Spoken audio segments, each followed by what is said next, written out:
Selamat datang kembali dalam acara Mencari Pemimpin Baru Jakarta. Semakin siang tampak semakin meriah dan Bapak Ibu sekali lagi acara hari ini diselenggarakan oleh Kamar Dagang dan Industri atau Kadin DKI Jakarta bekerja sama dengan CNBC Indonesia.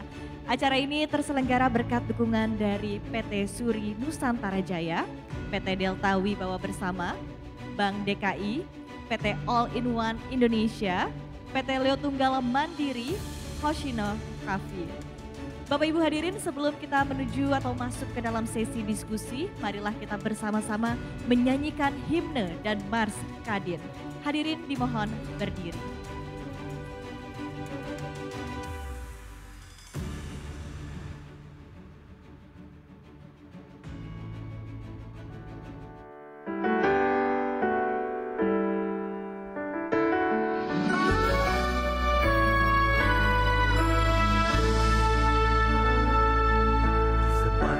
Zamrud Katulistiwa,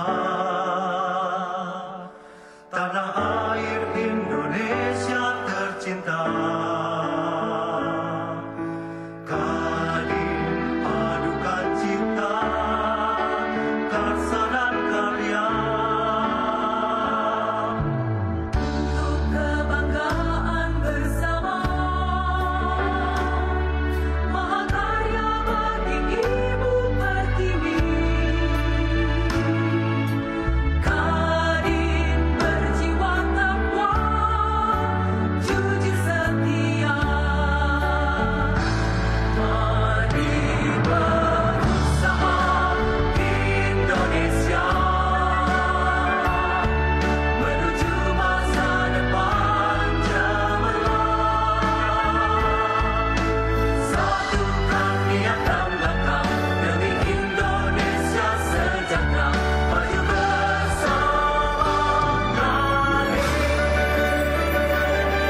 Hadirin dipersilakan duduk kembali. Baik, Bapak Ibu hadirin, pemirsa CNBC Indonesia, tadi kita sudah menyaksikan dua pasangan calon yang memaparkan visi, misi, dan juga gagasan, serta berdialog tentang tantangan yang dihadapi oleh Jakarta dan bagaimana solusi konkret yang ditawarkan. Berikutnya kita akan masuk ke sesi yang juga ditunggu-tunggu, yaitu adalah sesi dialog bersama dengan calon gubernur nomor urut 3. Dan tentunya jalannya diskusi akan kembali dipandu oleh moderator kita. Please welcome once again Ketua Umum Kadin DKI Jakarta, Ibu Diana Dewi.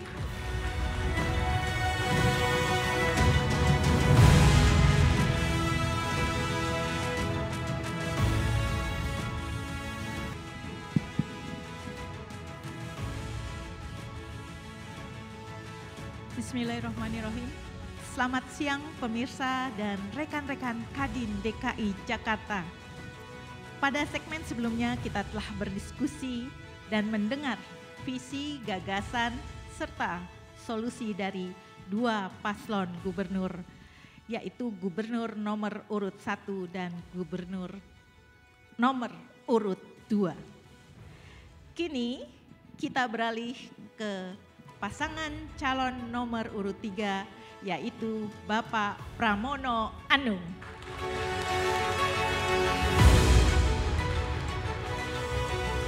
Kepada Bapak Pramono Anung, kami persilahkan untuk naik ke atas panggung.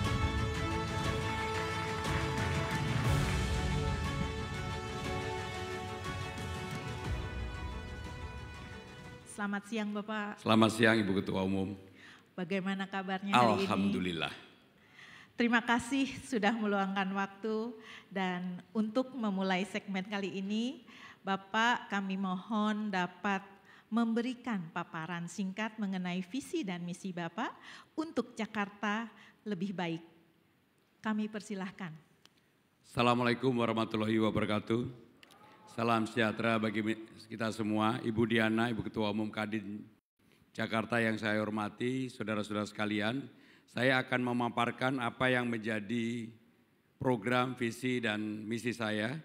Yang pertama, saya akan membuat Jakarta menjadi berdaya, berkeadilan, dan berkelanjutan.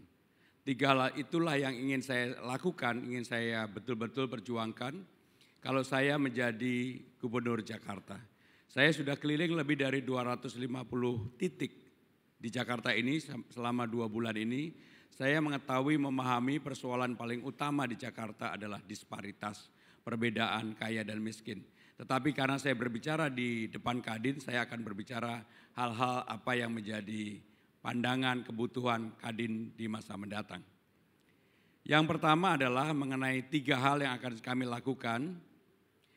Program-program utama kami adalah yang pertama, menuntaskan 7 hal, pendidikan, kesehatan, pekerjaan, transportasi publik, dan hunian. Dan juga nanti yang kedua saya akan menjelaskan mengenai Jakarta Fund, apa itu Jakarta Fund, bagaimana cara bekerjanya, dan yang terakhir hal yang berkaitan dengan tata kelola pemerintahan yang saya sebut dengan kagak ribet dah. Yang pertama saya akan mulai dengan bagaimana menuntaskan layanan dasar masyarakat. Setelah saya keliling hampir 250 titik lebih, saya tahu persoalan yang mendasar adalah masalah pendidikan. Maka hal yang pertama yang akan saya lakukan adalah membuat program gratis bagi sekolah negeri dan swasta. Ini sangat diperlukan dan mereka tetap berhak untuk menerima kartu Jakarta Pintar dan juga KJMU. Persoalan di kartu Jakarta Pintar, pendataannya kurang baik. Penyelesaiannya harus ke Rawabunga. Padahal di Jakarta ada 44 kecamatan, kalau harus diselesaikan di satu kecamatan, ini terlalu berbelit-belit. Sehingga seringkali orang yang memang membutuhkan KJP tidak mendapatkan, karena begitu sampai di Rawabunga mereka dipingpong kanan kiri dan sebagainya. Yang kedua, saya akan menyampaikan membuat yang namanya Kartu Jakarta Mahasiswa Unggul. Kalau dulu yang namanya KJMU itu akan dikontrak selama setiap tahun, maka saya akan membuat hal mengontrak mereka tidak setiap tahun tetapi sampai dengan lulus kuliah. Yang menjadi persoalan penting juga di Jakarta adalah masalah kesejahteraan guru. Sekarang ini banyak guru honorer di Jakarta yang menerima kurang dari 2 juta setiap bulannya. Maka setiap guru di Jakarta harus menerima UMR, upah minimum regional yang besarnya adalah 5 juta rupiah. Termasuk di dalamnya kami akan mempersiapkan untuk guru ngaji dan juga guru honorer untuk guru PAUD. Karena mereka ini sangat kasihan sekali. Di samping itu kami juga akan mengadakan pelatihan-pelatihan untuk para guru-guru. Karena memang sudah waktunya Jakarta sekarang sudah bukan lagi sebagai ibu kota negara, Jakarta sudah menjadi kota global. Maka untuk itu Jakarta nomor 74 dari 156, guru-guru harus lebih diberdayakan. Guru-guru harus mempunyai SDM yang lebih baik dibandingkan dengan sebelumnya. Karena inilah yang akan bisa membuat Jakarta naik kelas dari 74. Mudah-mudahan kalau saya jadi gubernur di era pemerintahan saya sudah bisa naik sampai dengan ranking 50 dunia dari 154. Yang berikutnya saya akan memberikan beasiswa bagi guru dan tenaga kependidikan. Ini menjadi penting. Karena apapun salah satu kelemahan Jakarta sebagai kota global adalah sumber daya manusia. Dan untuk itu harus diperbaiki, termasuk di dalamnya adalah para guru dan para pendidik. Berikutnya saya akan menyampaikan hal yang berkaitan dengan kesehatan. Sekarang ini yang menjadi problem di BPJS itu waktu tunggunya terlalu lama sekali. Dan tidak diintegrasikan sehingga BPJS pada level di bawah menjadi persoalan tersendiri bagi warga kita, bagi masyarakat kita. Seringkali begitu dia sakit, dia datang ke rumah sakit, tidak segera dilayani apalagi bagi pemegang kartu BPJS yang untuk masyarakat awam. Sehingga dengan demikian harus ada perubahan. Termasuk di dalamnya kalau saya jadi gubernur, saya akan membangun rumah sakit RSUD Cakung. Kenapa RSUD Cakung? Di Cakung itu kepadatan penduduknya paling tinggi di Jakarta. Jumlah penduduk satu kecamatan 600.000. Padahal Mas Anies sudah membebaskan lahan. Tetapi karena pada waktu itu beliau hanya 1 periode belum sempat, maka apa yang sudah ditinggalkan Mas Anies ini 9,8 hektar sebagian akan saya gunakan untuk membangun rumah sakit daerah di Cakung. Karena memang sangat diperlukan. Yang berikutnya adalah salah satu problem di lapangan adalah persoalan lansia. Sehingga dengan demikian harus ada pasukan putih. Yang menjadi kekuatan di Jakarta sekarang ini adalah pasukan orange atau yang disebut dengan PPSU. Tetapi di PPSU ini harus ada perubahan yang mendasar. Sekarang PPSU itu rata-rata dipersyaratkan lulusannya SLTA. Padahal ketika dibuat PPSU atau pasukan orange ini persyaratannya enggak ada. Begitu dibuat SLTA maka menjadi terbatas, padahal yang banyak membutuhkan pekerjaan di Jakarta sekarang ini adalah yang lulusannya SD. Maka saya akan ubah persyaratannya menjadi yang penting bisa baca tulis, SD pun cukup, sehingga ini membuka lapangan kerja yang luar biasa bagi di bawah. Saya juga akan membuat yang kita sebut dengan home service, layanan untuk lansia. Nanti pasukan putih kita juga para perawat, para pasukan putih ini untuk terutama untuk lansia. Dan yang tidak kalah pentingnya untuk menunjang program pemerintah pusat yang dibuat oleh Presiden Prabowo, yaitu makan siang gratis bergizi. Jakarta ini karena anggaran pendapatan belanja daerahnya di tahun 2025 ini 91 triliun, sangat cukup untuk mempunyai program sarapan pagi gratis bagi anak didik kita. Sehingga pagi disiapkan oleh pemerintah Jakarta, siangnya oleh pemerintah pusat, dan ini akan sangat baik sehingga tidak ada alasan lagi bagi murid didik kita untuk mengeluh tentang persoalan sarapan. Pekerjaan, maka kami akan membuka lapangan kerja 500.000 lapangan kerja baru. Kenapa 500.000? Karena sekarang ini hampir 354 PHK di Jakarta. Dan bulan Oktober kemarin ditambah 52.000 sehingga kurang lebih hampir 400.000. Maka pemerintah Jakarta, siapapun pemerintah itu harus membuka lapangan kerja baru. Bagaimana caranya? Kami akan mengalokasikan 300 miliar rupiah untuk UMKM terutama bagi perempuan. 70% akan kami alokasikan bagi perempuan Dan ini UMKM-nya bukan UMKM yang anggota Kadin, tapi ini menengah ke bawah. Sehingga dengan demikian inilah yang akan kami lakukan untuk itu. Kami juga akan mengadakan job fair selama 3 bulan sekali di kantor kecamatan dan kantor kelurahan untuk membuka wawasan, membuka informasi kepada masyarakat pekerjaan apa yang ada di kecamatan tersebut, di kelurahan tersebut. Dan ini dilakukan kerjasama antara pemerintah dan swasta yang ada di tempat itu. Dengan demikian maka sekaligus kami akan membuka balai latihan kerja.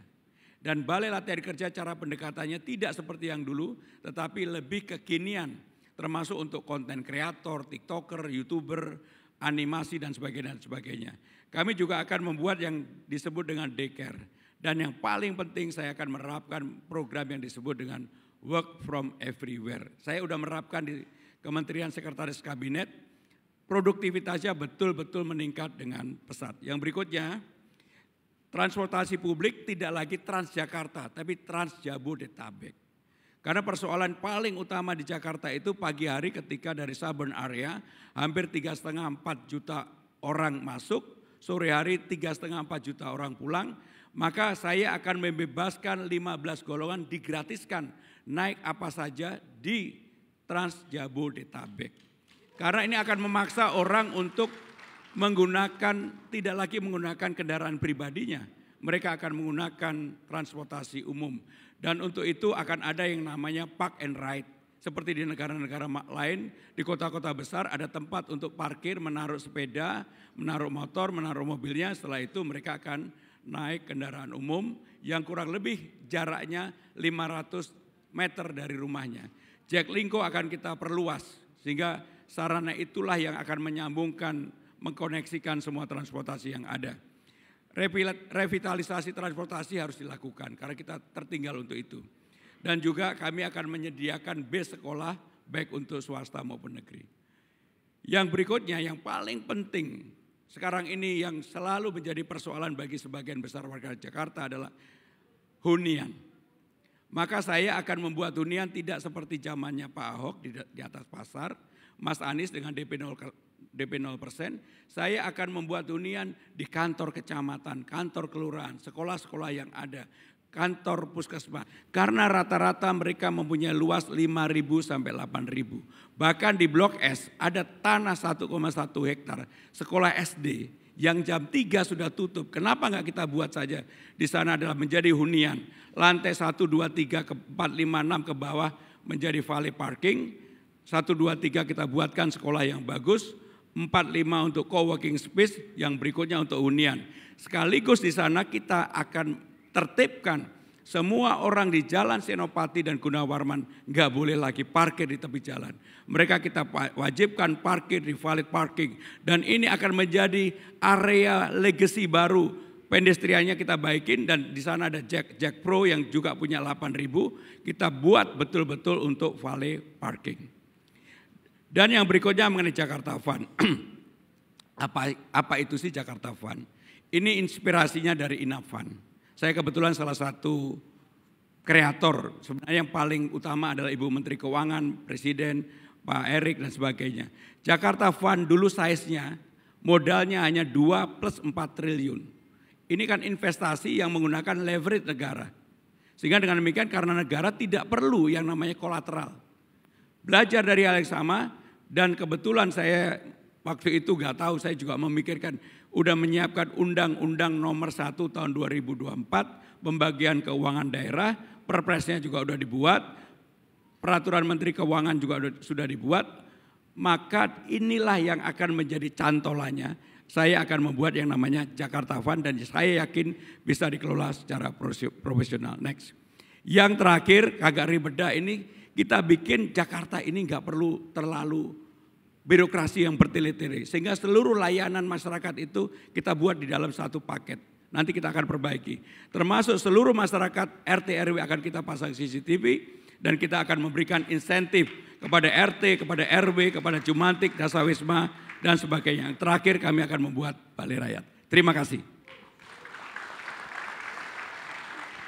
Terima kasih Mas Pram.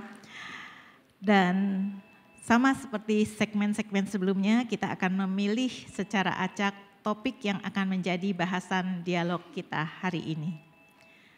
Mohon dapat ditayangkan.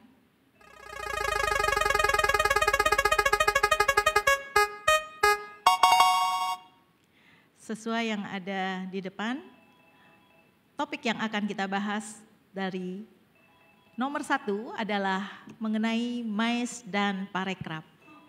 Kedua, investasi dan perizinan. Ketiga, UMKM. Keempat, SDM dan lapangan kerja.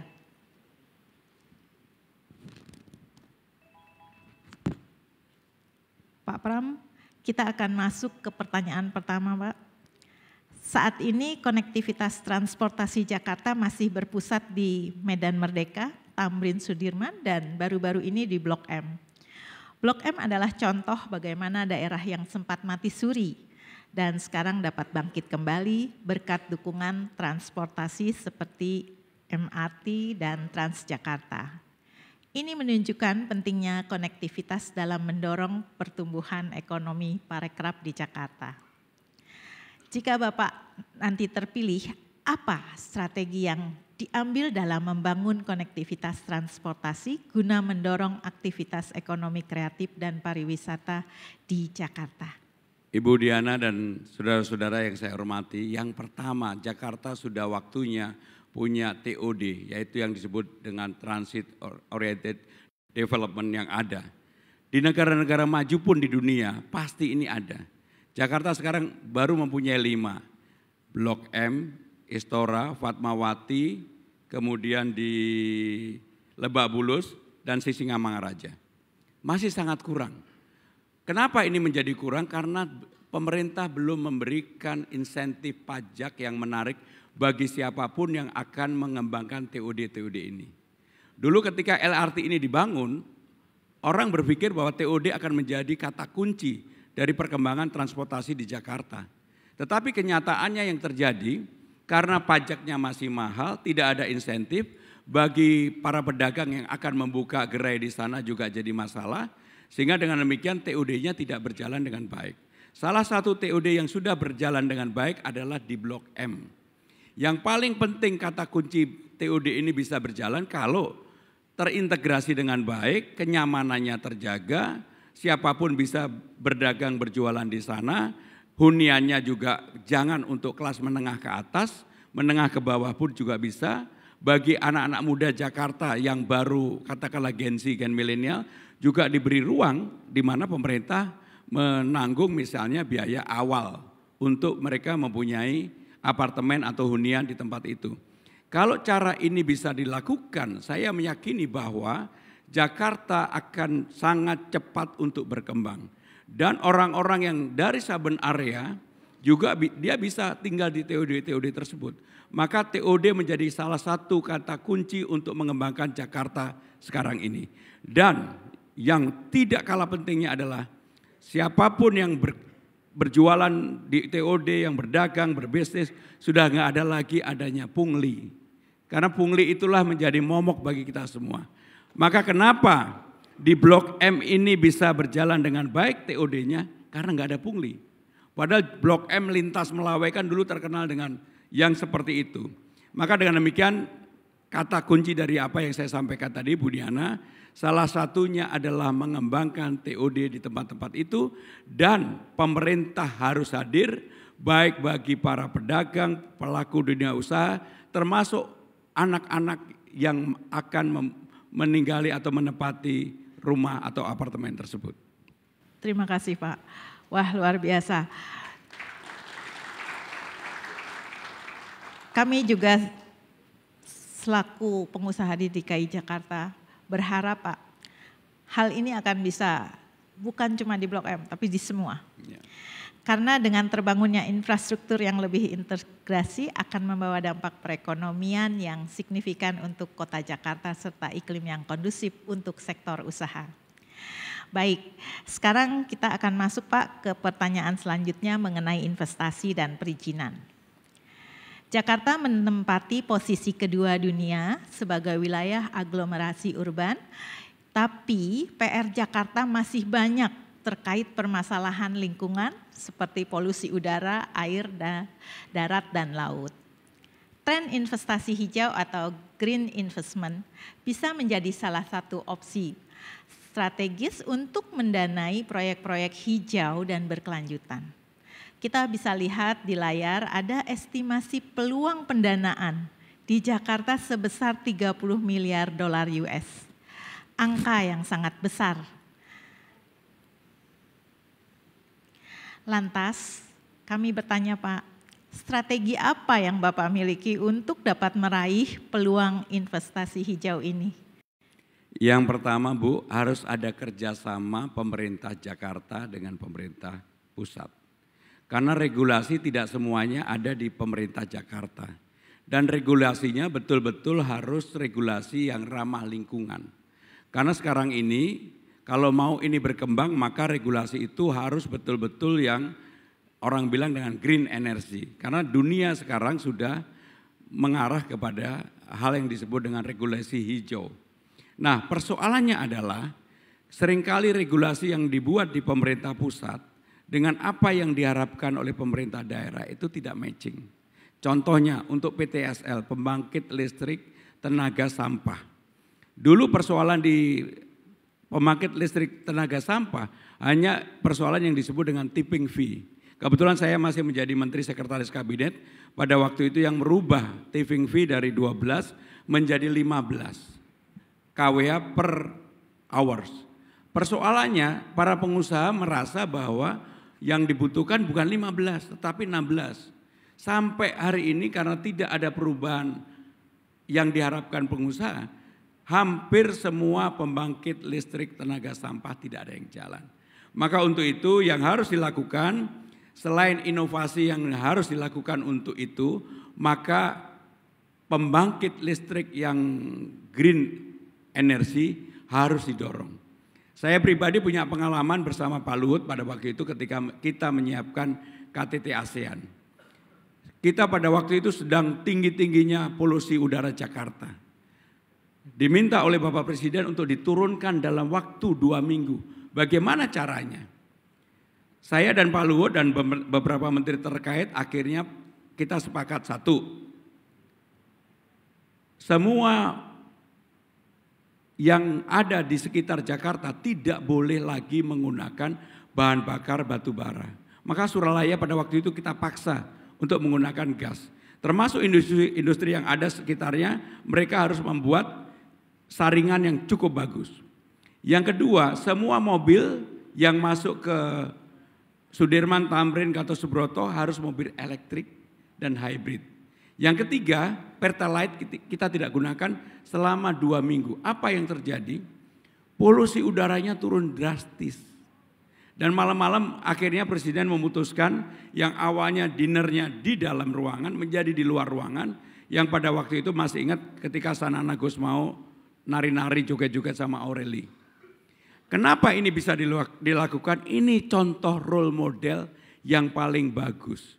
Bangsa Indonesia ini bisa kalau dipaksa. Tapi begitu KTT ASEAN-nya lewat, nggak sampai seminggu, semuanya sudah balik normal-normal kembali. Pertalite digunakan, Sudirman, Tamrin, siapa saja boleh lewat. Dan akhirnya tercemar kembali. Sehingga dengan demikian sebenarnya kita sudah banyak role model yang kita miliki.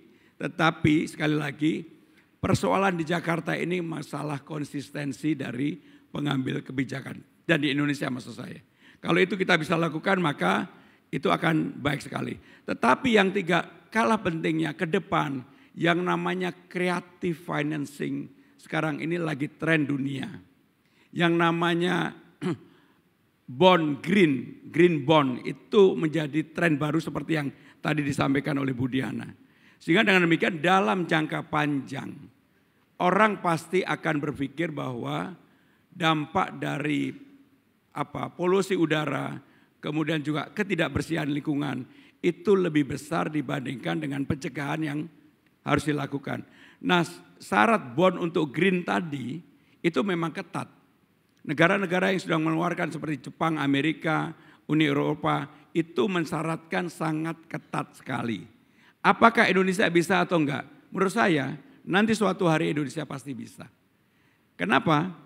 Karena ketika Shanghai dan Beijing memulai itu, dunia mensyaratkan bahwa mereka tidak boleh menggunakan batu bara di Beijing dan kemudian semua mobil pakai elektrik. Maka kenapa kemudian BYD yang tiba-tiba melonjak tinggi mengalahkan Tesla dan macam-macam? Karena itu, karena kebijakan yang dipaksa. Nah, saya yakin di Indonesia salah satunya kalau mau jalan memang kebijakannya juga harus dipaksa. Demikian Bu Diana, terima kasih. Terima kasih. Terima kasih Pak. Kami merasa memang Pak, investasi hijau merupakan salah satu peluang yang perlu disambut dengan sangat baik. Selain dampak ekonomi yang besar, juga baik untuk lingkungan kita. Tinggal konsistensinya Pak yang perlu kita kawal bersama. Saya dan rekan-rekan Kadin siap Pak menyambut peluang ini. Baik, untuk sesi berikutnya Pak, izin kita akan membuka kesempatan kembali dari audiens untuk bertanya langsung kepada Bapak. Silahkan untuk mengangkat tangannya apabila ada yang ingin mengajukan pertanyaan. Baik, dipersilahkan Ibu yang di depan untuk juga memperkenalkan diri. Mohon panitia untuk mic-nya.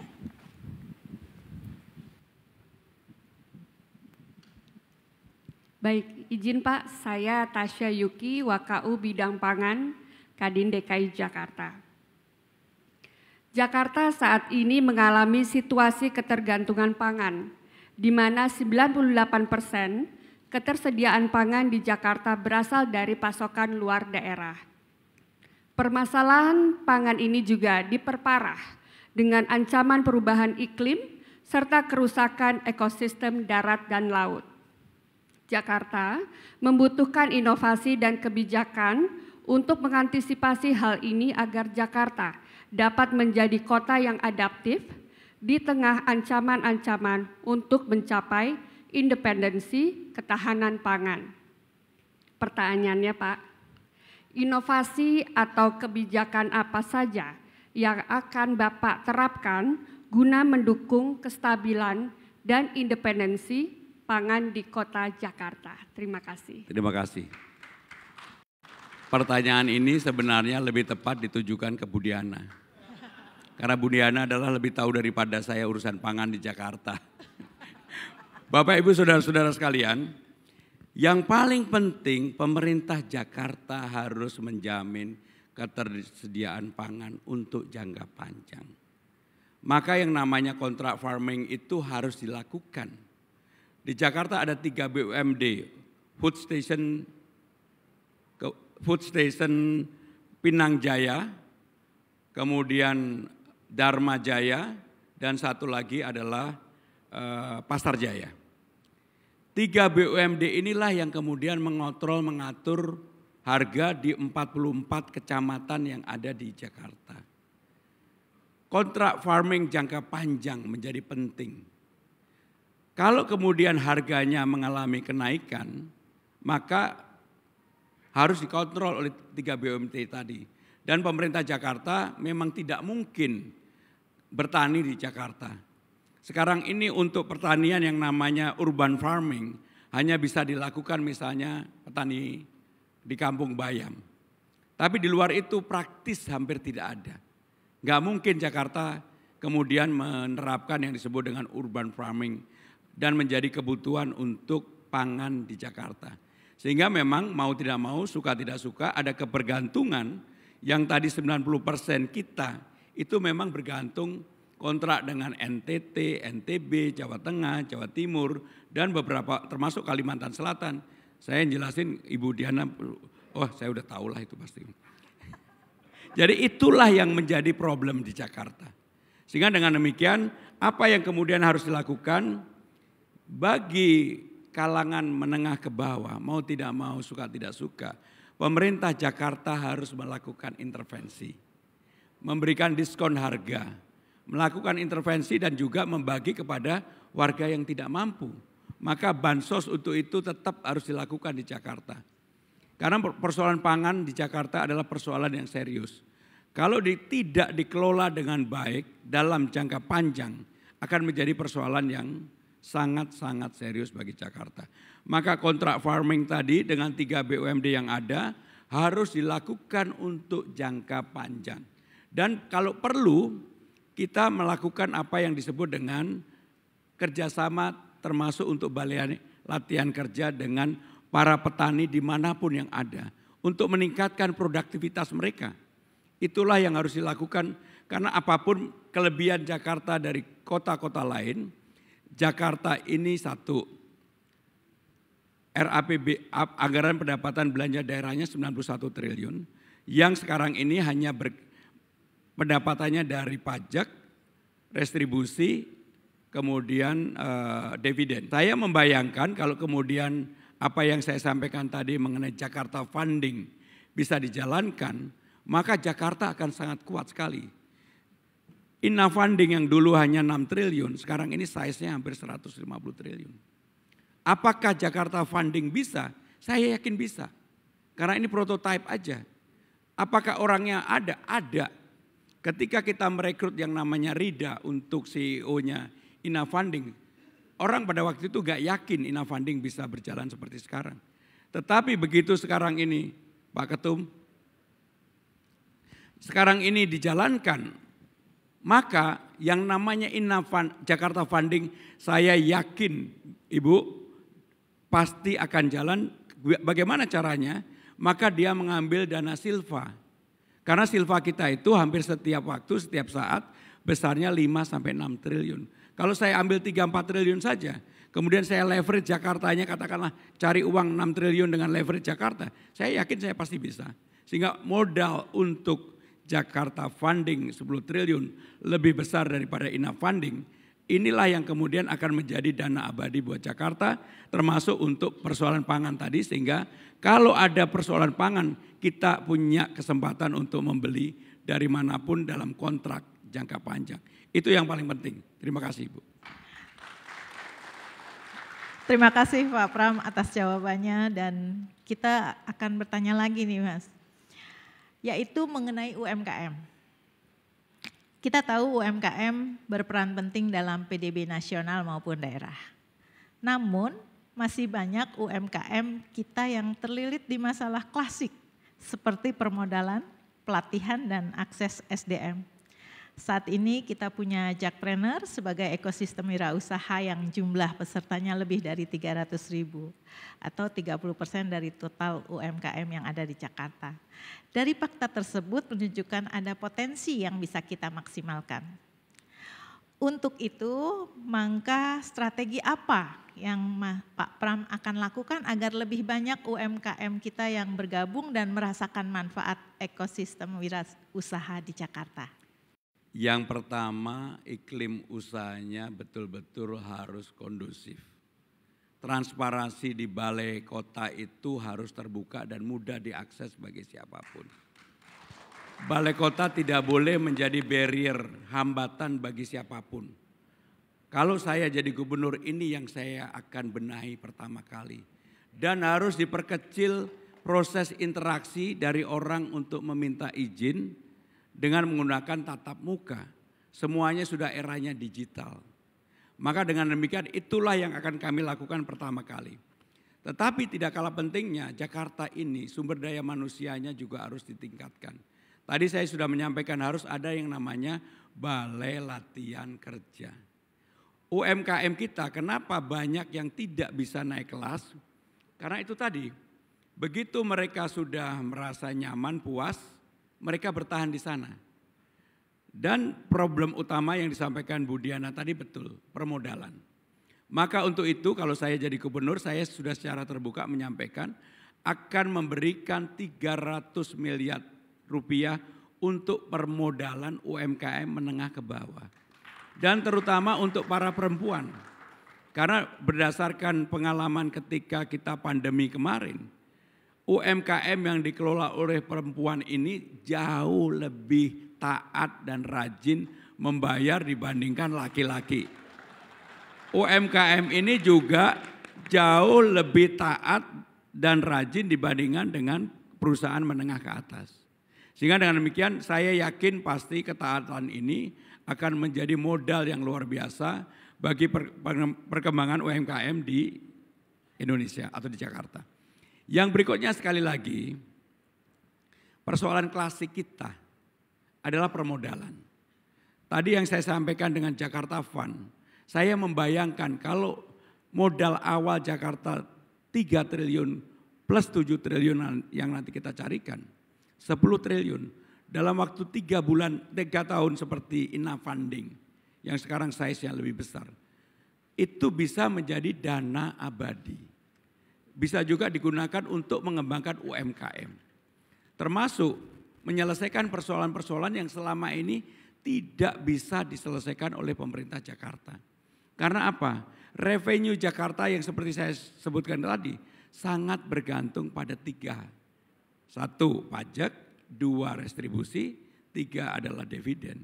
Dengan adanya Jakarta Funding tadi, saya yakin pasti pendapatan Jakarta akan secara signifikan meningkat tinggi. Bahkan saya membayangkan Taman Ismail Marzuki yang sekarang dikelola oleh Jakpro keluar 1,6 triliun. Para seniman tidak bisa berkreasi di sana karena apa? Terlalu mahal. Mbak Ratna Riantiarno Teater Koma mau main, butuh dana 350 juta, nggak ada sponsor, nggak bisa main. Kalau kemudian ada dana abadi dari Jakarta Funding, saya akan ajak duduk bersama-sama Jakpro, para seniman, kita kelola kembali yang namanya Taman Ismail Marzuki secara terbuka. Karena nggak mungkin yang namanya Taman Ismail Marzuki pendekatannya hanya bisnis. Karena itu pusat kebudayaan. Sehingga dengan cara-cara itu saya meyakini pasti untuk UMKM kita, terutama para perempuan yang saya akan support. Karena perempuan ini biasanya lebih loyal dibandingkan laki-laki.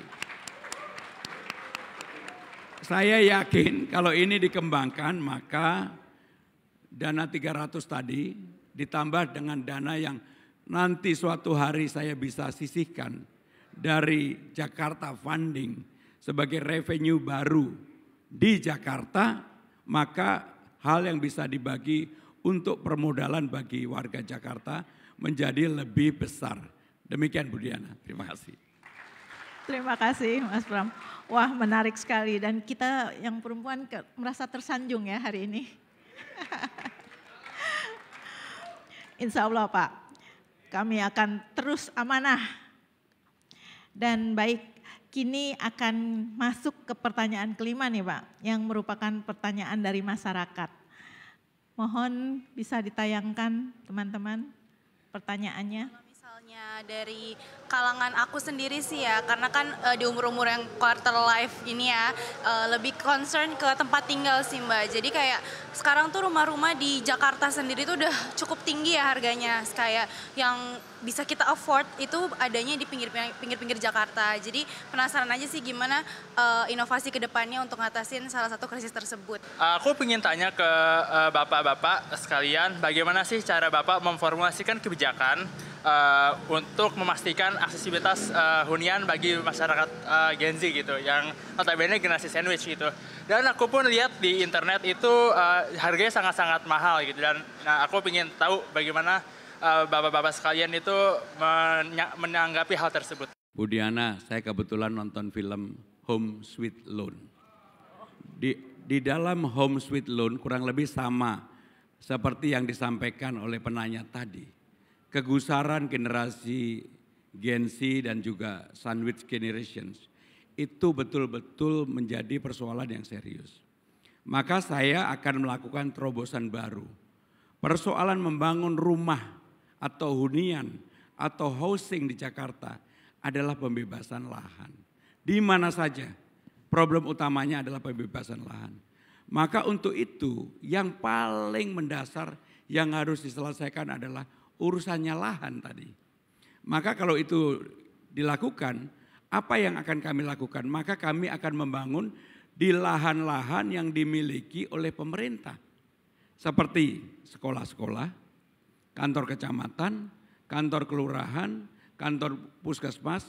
Saya sudah survei. Rata-rata luasnya adalah 5.000 sampai dengan 8.000. Bahkan sekolahan seperti yang saya ceritakan tadi, ada yang 1,1 hektar di Blok S. Bisa dilihat bersama-sama. Muridnya hanya tinggal 120 orang. Jam 3 sore sudah sepi. Padahal di Blok S dekat dengan Gunawarman, Senopati dan sebagainya. Macetnya minta ampun. Kenapa kemudian enggak kita buat saja sekolah tadi sebagai contoh paling gampang. Lantai 1, 2, 3 untuk sekolahan. Kita buatkan lapangan basket yang bagus, lapangan voli, tempat bermain yang bagus, perpustakaan yang bagus. Kemudian ke bawahnya sampai dengan 6 atau 7 atau 8 kita buat untuk valet parking. Kemudian yang ke atas 4-5-nya untuk co-working space atau apapun lah itu. Baru kemudian ke atasnya untuk hunian. Kalau itu dilakukan di Blok S, siapapun termasuk di sini, para anggota Kadin yang terhormat ini, pasti pengembangnya akan berebut untuk membangun itu. Karena pasti untung, pasti untung. Tempatnya sangat premium, tempat yang sangat strategis, kita buat di situ middle up. Dan kalau itu kita bangun di sana, pertama membuka lapangan kerja. Yang kedua ada bisnis baru untuk valet parking. Tetapi syaratnya juga Senopati, Gunawarman nggak boleh lagi parkir di pinggir jalan sepanjang jalan itu. Kita paksa semuanya masuk ke valet parking. Tempatnya Jakpro di sana juga ada. Kebetulan kan punya pemerintah. 8.000 tanahnya. Kita buat aja sebagai valet parking. Maka Senopati, Gunawarman menjadi tempat legasi baru. Pedestriannya kita bangun yang bagus. Orang hangout di sana dengan gampang, dengan mudah, tidak macet. Pasti macetnya akan bergeser ke tempat lain. Pastilah. Tetapi itu mengurangi kemacetan yang luar biasa di Jakarta Selatan. Maka dengan demikian tadi kalau Gensi menanyakan, dengan cara itu saya yakin apartemen, hunian pasti lebih murah. Program Mas Anies tidak salah dengan DP 0%, enggak salah. Tetapi problemnya untuk membebaskan lahan, sampai hari ini lahannya kan masih jadi problem. Begitu pembebasan lahan, aparat penegak hukum pasti ngincer terus. Sehingga takut siapapun untuk membangun itu. Beda dengan lahan yang di sekolah, puskesmas, kecamatan, kelurahan yang notabene dimiliki oleh pemerintah Jakarta. Kalau itu dibangun, kita bilang sama pengembang yang gede-gede, oke bangun di sini sampai jadi, kamu keuntungannya segini. Kan kita bisa lakukan itu. Dan mereka pasti mau, wajah-wajah di sini juga pasti mau. Karena apa? Ada kepastian. Sehingga dengan cara itu merupakan terobosan baru Bu Diana yang belum pernah dilakukan. Pertanyaannya, apakah gubernurnya berani? Saya berani. Saya berani. Kenapa saya berani? Wong saya nggak jadi gubernur aja berani, apalagi jadi gubernur. Sehingga saya nggak punya beban apa-apa, pasti saya berani. Kayak nggak punya beban dan untuk itu saya akan wujudkan. Sehingga ini menjadi hal yang baru. Mudah-mudahan dengan cara ini Jakarta akan berkembang menjadi kota global yang betul-betul punya identity. Dan kota global Jakarta identitinya mau tidak mau, suka tidak suka, undang-undang sudah mengatur adalah Betawi. Itu yang akan kita kembangkan. Terima kasih Bu Diana. Terima kasih Mas.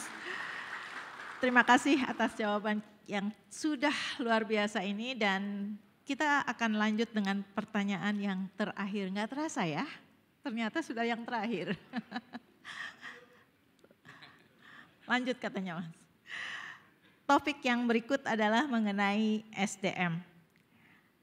Berdasarkan data terbaru dari Kementerian Ketenagakerjaan, tercatat bahwa Jakarta memiliki jumlah PHK tertinggi di tahun 2024, yaitu sejumlah lebih dari 7.000 pekerja. Dan terlihat tren yang terus meningkat ini cukup mengkhawatirkan. Mengingat domino efek yang mungkin terjadi, apakah Mas nanti apabila diamanahkan, langkah konkret yang diambil untuk mengatasi masalah ini dan mencegah gelombang PHK lebih banyak lagi? Jadi PHK di pengangguran di tahun 2024 itu aktualnya ada 354.000. Kemudian juga ada PHK baru sampai dengan bulan Oktober ini ada 52.000. Jadi total hampir 400.000.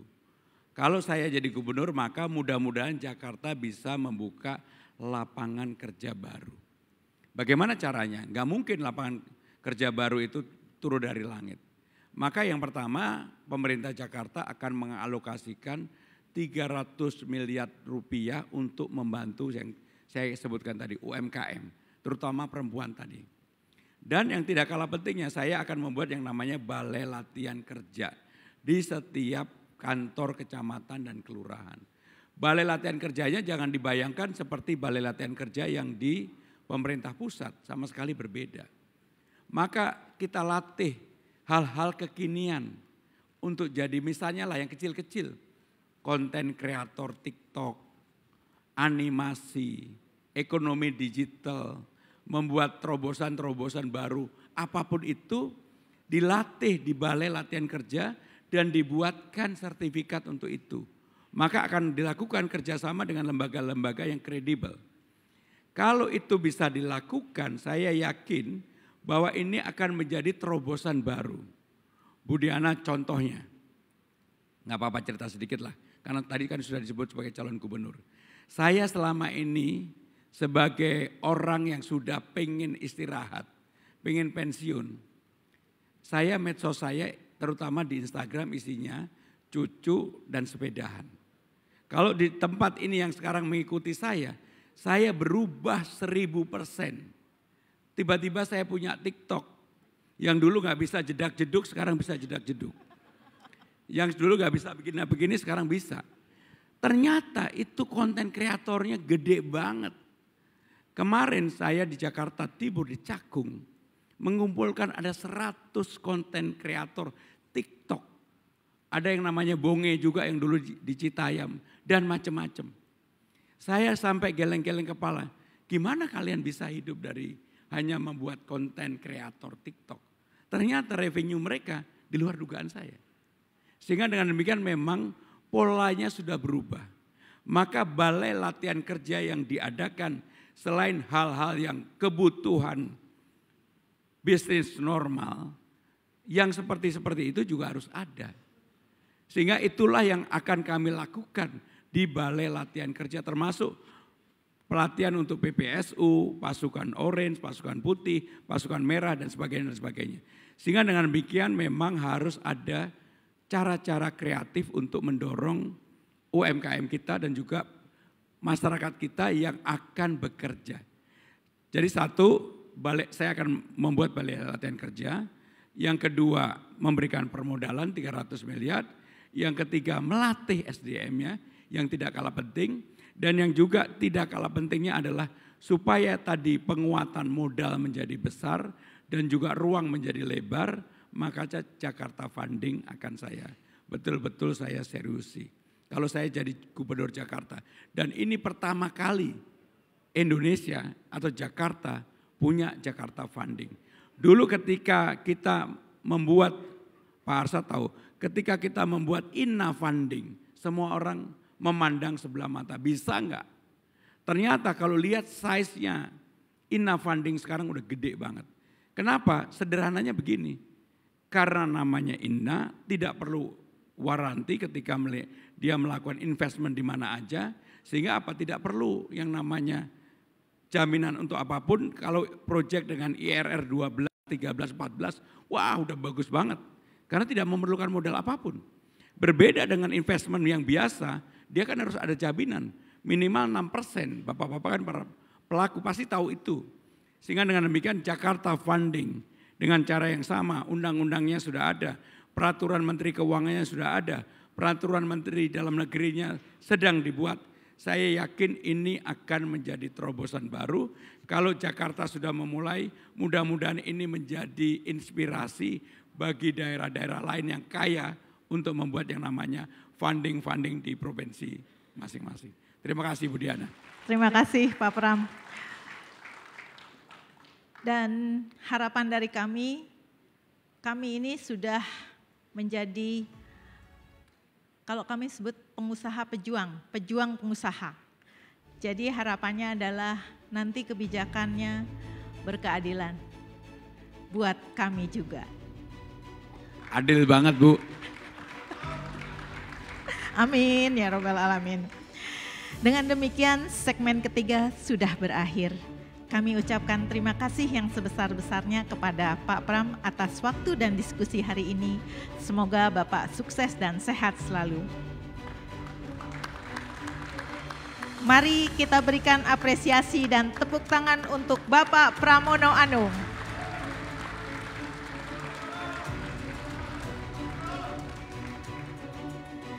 Tidak terasa telah selesai acara Dialog Calon Gubernur DKI Jakarta tahun 2024.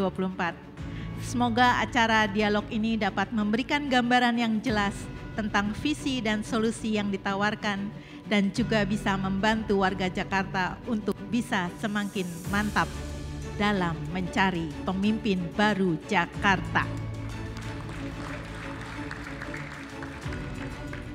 Saya Diana Dewi mohon pamit dan mohon maaf jika ada hal yang kurang dari saya selaku moderator.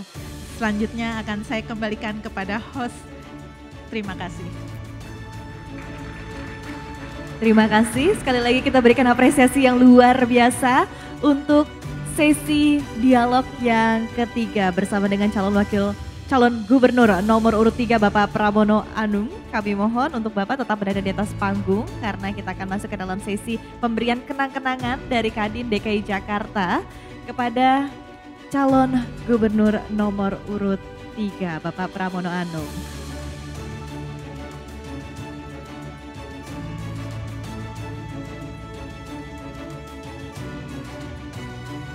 Baik, dan diserahkan langsung oleh Ibu Diana Dewi selaku Ketua Umum Kadin DKI Jakarta, sekaligus yang sudah memandu sesi dialog kita sepanjang hari ini.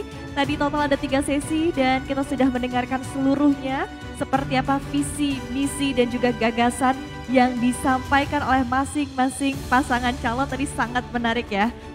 Ditekankan poin-poin utamanya tadi juga kita sudah mendengarkan dan kami persilahkan kembali ke tempat Pak Pramono. Terima kasih dan Ibu Diana Dewi juga terima kasih. Baik Bapak Ibu, sekali lagi kita sudah menyaksikan 3 sesi dialog tadi dan kita sudah mendengarkan seperti apa yang akan diusung oleh masing-masing pasangan calon jika nanti terpilih sebagai gubernur dan wakil gubernur DKI Jakarta. Untuk itu kami ingatkan sekali lagi kepada Bapak Ibu untuk tidak lupa menggunakan hak pilihnya, utamanya sebagai warga Jakarta, karena tadi semoga apa yang disampaikan oleh masing-masing narasumber kita, oleh masing-masing pasangan calon ini bisa memberikan keyakinan bagi Bapak Ibu semua untuk dapat memilih siapa yang akan menjadi gubernur dan juga wakil gubernur Jakarta periode berikutnya. Baik, Bapak Ibu hadirin, kami mengucapkan terima kasih atas kehadirannya dalam acara Mencari Pemimpin Baru Jakarta. Dan terima kasih sudah setia bersama kami. Sekali lagi acara ini dipersembahkan oleh Kadin DKI Jakarta bekerja sama dengan CNBC Indonesia. Demikian, saya Syarifah Rahma selaku host pamit undur diri. Terima kasih sekali lagi kepada Bapak Ibu hadirin semua. CNBC Indonesia Beyond Business.